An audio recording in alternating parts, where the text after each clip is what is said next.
What you see here are two platforms with wheels, 4x8. One of them is going to be Bailey Savings and Loan.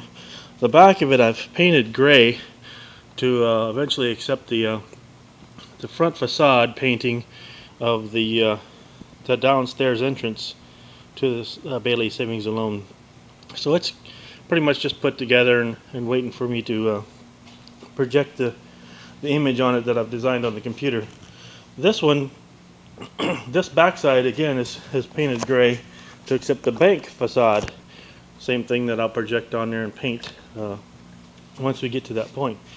But the front of this one, that's the bank, is actually going to be the old Granville house, which is pretty much just going to be some boxes covered with some tarps or some canvas coverings. It's supposed to look really old when it was abandoned, and then they may have to reset dress it for a picnic, the makeshift honeymoon suite where Mary has set it up for it to be the honeymoon suite with the nice, as nice as it could be, candles and place settings for two, and I believe it's supposed to have a picnic tablecloth. So it's still a rundown shack place, abandoned building, but Mary's made an attempt to make it look like a honeymoon suite.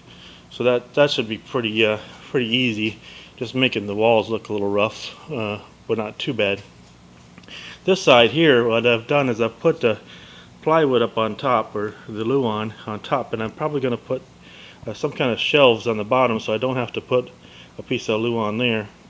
And this front is going to get a centered countertop where the Bailey Savings and Loan, like behind it is where they come to complain about getting their money, so we need a lot of area around it for them to gather while George is behind the counter, trying to facilitate the needs, the financial needs that they have as they come and rush the bank. There's a rush on the bank, so that's how that's going. I don't know how well that counter height is going to be, but I'm trying to use up some scrap lumber that I have back here from a shelf that was built by somebody and dropped off. So I realize it's a narrow shelf, but the audience really won't see the depth of the shelf.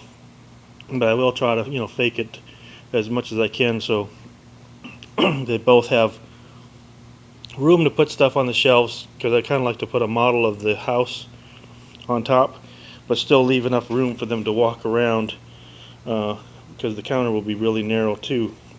So I want to leave enough room for them to walk in between here without being too narrow. So that's a couple wall sections that I've got going, and I got two more after that.